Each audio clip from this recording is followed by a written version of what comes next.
Good evening, friends.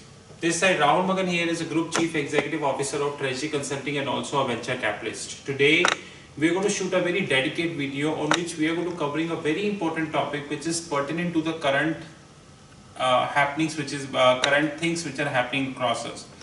We know that banks are firing a lot of people.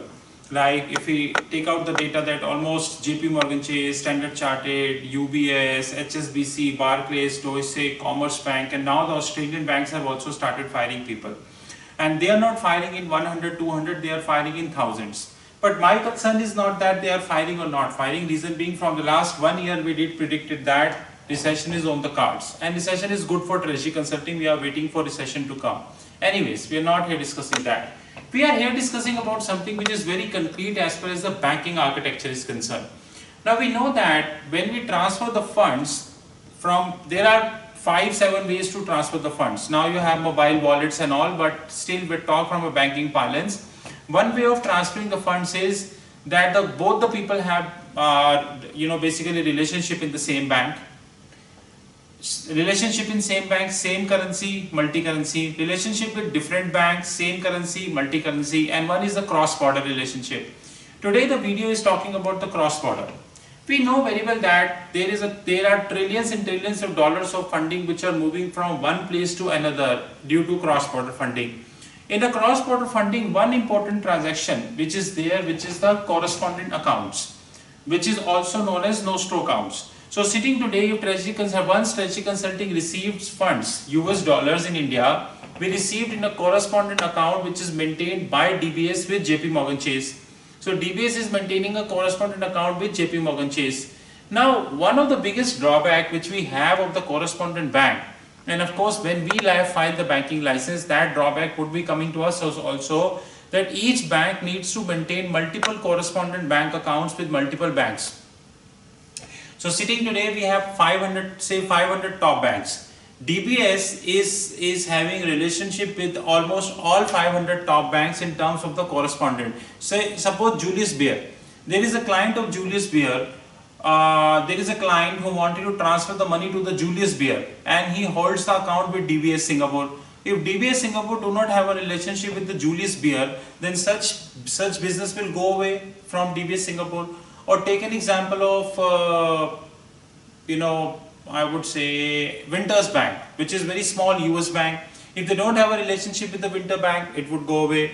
Question is that you are maintaining multiple correspondent accounts in multiple correspondent banking accounts with the multiple banks. I would like to highlight this problem into two parts. Number one, from a blockchain angle as a user case. Number two, from the angle of a recession.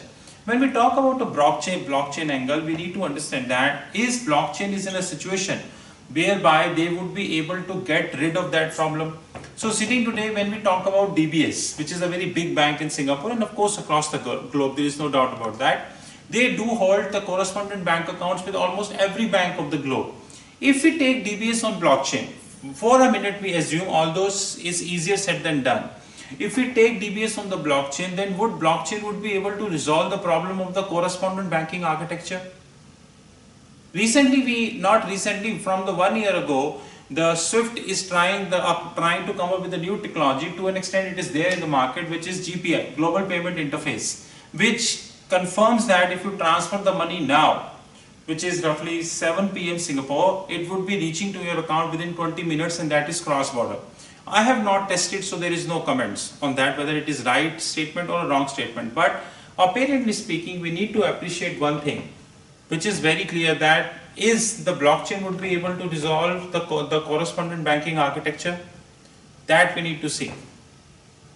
But I don't know, and I have a little reservation in that, because currently the products which we have on the blockchain, currently people are talking about the crypto exchanges. People are saying you have OTC crypto exchange. I'm saying OTC crypto exchange has nothing to do with the correspondent banking. Please.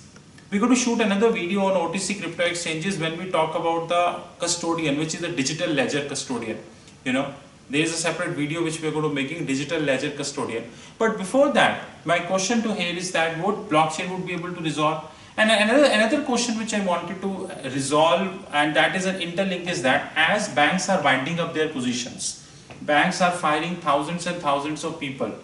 the machine learning, the artificial intelligence, the virtual reality, it is gripping up. So banks don't need that much thousands of people of jobs. They really wanted to fire these people. Question is that is this current model of blockchain, is the current model of correspondent banking sustainable? Example, DBS is having a correspondent bank with a Commerce Bank, Germany. So people sitting in Singapore can do a euro transaction with DBS with Commerce Bank in Germany. Commerce Bank is being sold to Deutsche Bank, right? This is what we have in the news. It's not yet confirmed because no such valuation. It is there that they're going to buying this Commerce Bank at 7 billion euro, while the price is, the net worth is closer to 23 billion, which creates a badwill. But that is a different thing. We have a separate video for that. My question is, what would if this do not happen, and what would if the Commerce Bank will file for bankruptcy? Or what would if Deutsche will file for bankruptcy, or what would both file for bankruptcy? Sitting today, no one in the globe can even say in writing that this is not possible. Anything now can happen in banking because we learned nothing from 2008. So my question is, for a minute even I assume that the blockchain architecture is possible in case of big banks, would that be able to replicate the problem of the correspondent banking? First problem. Alternatively, what would if the bank himself default? Then would the problem of the correspondent banking turn up in a mess, or it would be the big mess? I don't know. I don't know the answer of these questions because I am not a regulator. I am not any regulatory authority. I am not giving any license to anybody to be a bank. But one thing I know, that these questions are relevant sooner or later. Because currently people are talking about blockchain OTC exchanges, and these blockchain OTC exchanges, here there is no correspondent accounts, there is no Nostro accounts. We yet to discuss what is omnibus accounts. So there are many issues which yet to be resolved in the blockchain. But unfortunately these things are not coming in the public domain, and people are still, even in the Singapore, there are people, those who are still interested talking about ICO and STO, although both are history. With this, Strategy Consulting would like to thank you very much. As you know that we maintain a WhatsApp account for blockchain, wherein if you think that you have a credential, you think that you are good in blockchain, you're most welcome to come and join this WhatsApp account, but this is only for the people, those who have credentials. With this, Strategy Consulting, thank you very much. You know my mobile number 919899242978. You know our fixed income platform www.fixedincome.global. Thank you.